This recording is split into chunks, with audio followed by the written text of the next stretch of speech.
Welcome! My name is Isabella Brusati and I am the owner of Isabella Brusati Consulting.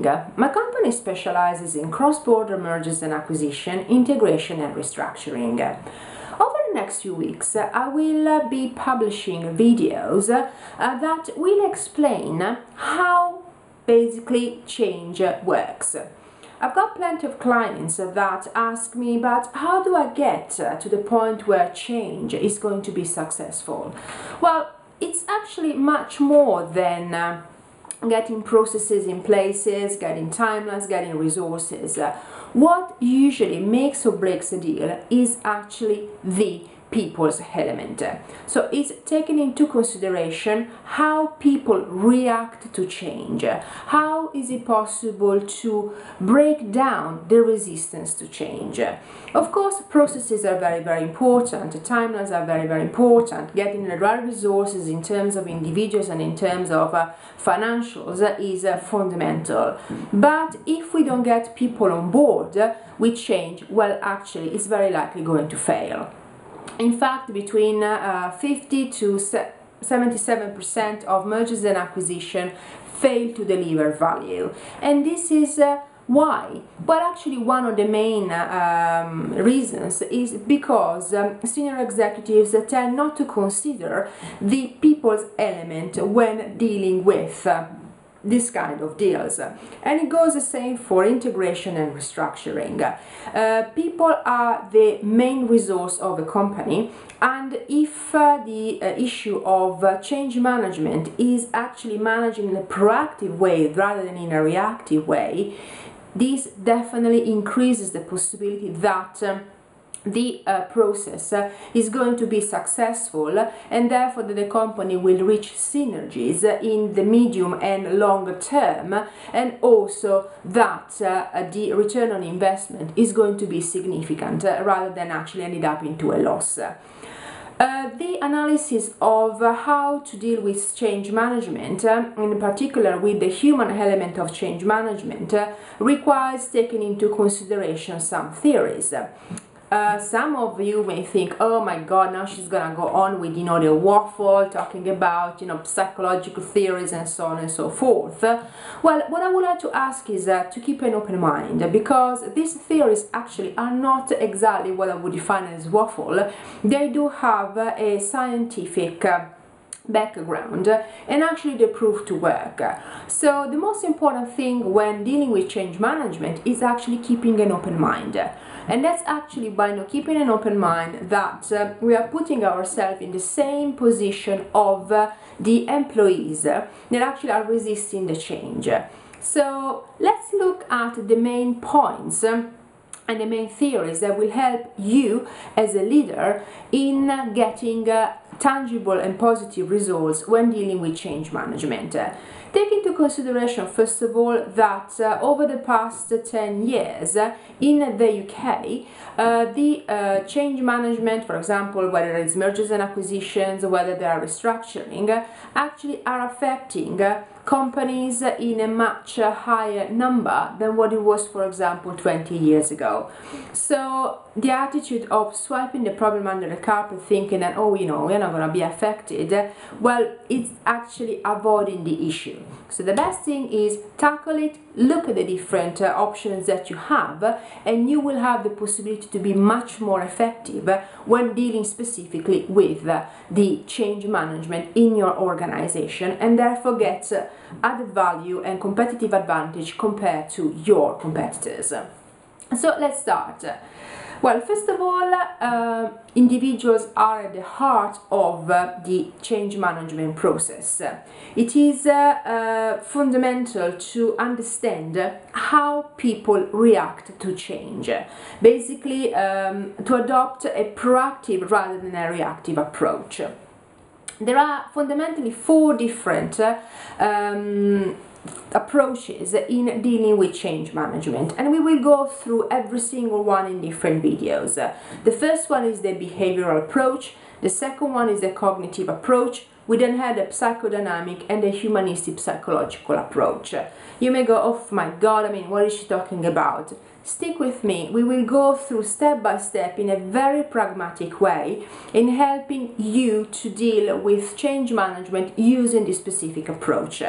I'm actually getting a presentation. I'm not turning it around because, as you can see, even if I turn it around, unfortunately it's not possible to read it because the screen tends to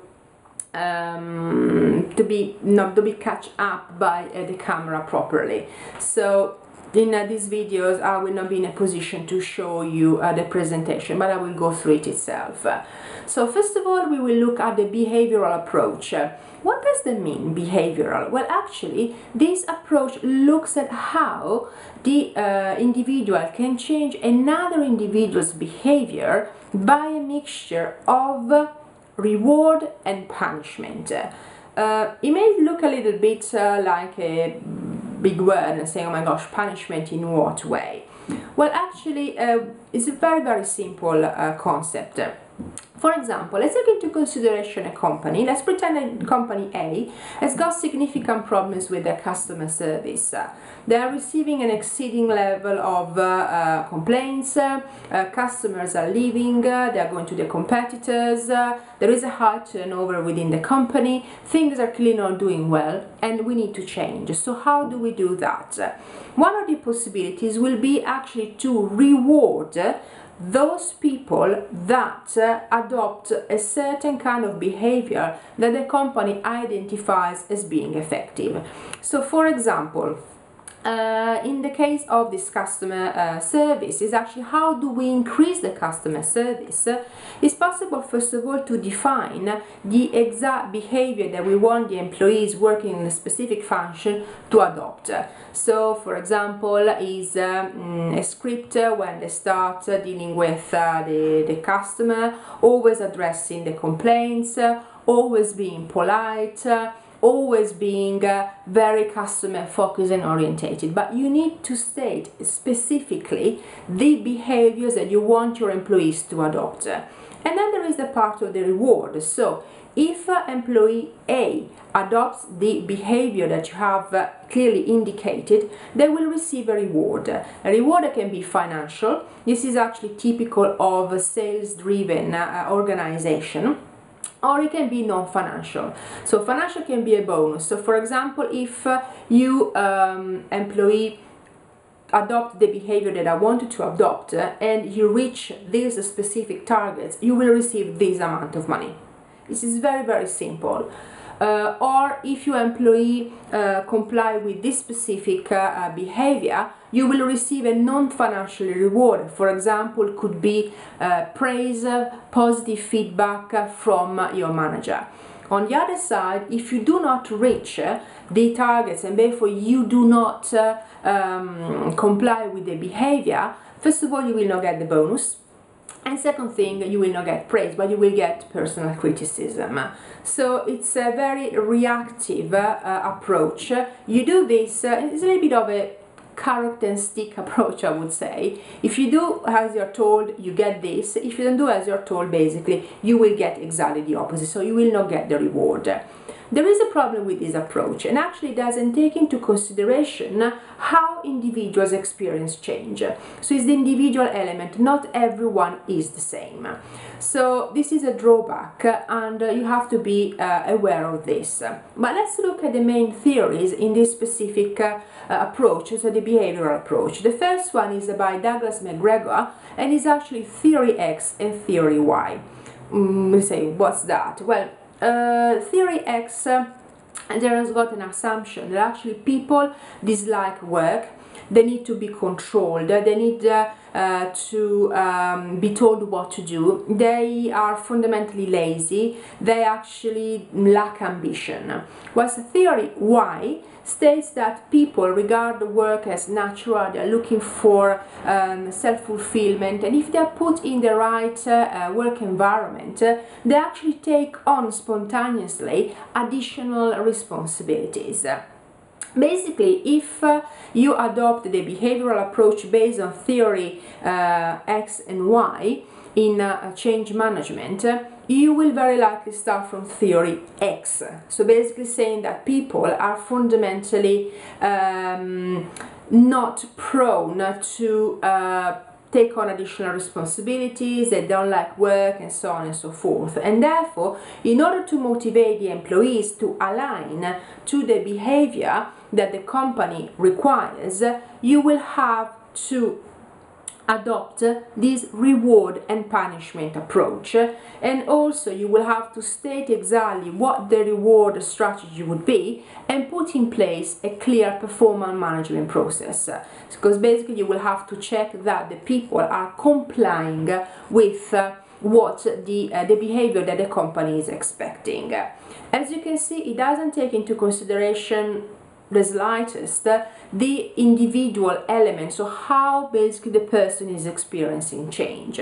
But this is one of the possibilities. So when you deal with change management, is behavioral approach: what do I want them to do, how am I going to reward them, what happens if they do not comply with what I want them to do, in terms basic of punishment. There is another theory that you have to be aware of in this specific approach, the behavioral approach, and it's actually by Friedrich Herzberg, and it's the hygiene and the motivators, so hygiene factors and motivators. And basically Herzberg states that what motivates workers to achieve the best performance are basically two core elements. The first one are the hygiene factors, so basically is the desire to avoid the pain. Hygiene factors, for example, are pay, security, good working conditions, whilst the motivators, which are the desire to learn and to develop and to self-fulfill themselves, are, for example, achievement, recognition, advancement and learning. Whilst Herbers actually realized that in themselves the hygiene factors do not increase motivation. So for example, if you give people more security, if you give people more money, better quality of management, in itself it does not increase the level of motivation of the employees. However, if you withdraw these elements, the effect is to demotivate the employees. Therefore, the key message of Herzberg is that there is more than reward and punishment to motivate workers, and this is one of the drawbacks of the behavioral approach in dealing with change management. So if you only consider the behavioral approach, you're probably going for some problems, because this is the equivalent of the carrot and stick approach. In itself, giving someone more money, more bonuses is not enough to motivate an employee to basically align himself or herself to the objective of the company, so what you want to achieve. And that's why, because it doesn't take into consideration how people react to change. So to recap, there are 4 different approaches when dealing with change management. The first one is the behavioral, which is based on the concept of reward and punishment. If someone aligns himself or herself to the behavior that the company is expecting, they will receive a reward that can be financial or non-financial. If they don't align themselves, basically they will be punished. However, as Herzberg is saying, in itself, reward and punishment are not the only elements to take into consideration when dealing with how to motivate people to behave in a certain way. In the next video, I will be looking at the other 3 approaches on how to deal with change management, and subsequently I will be looking how to implement them specifically and how to be a successful leader, and also how to motivate your workforce in complex change management situations. Thank you so much for watching.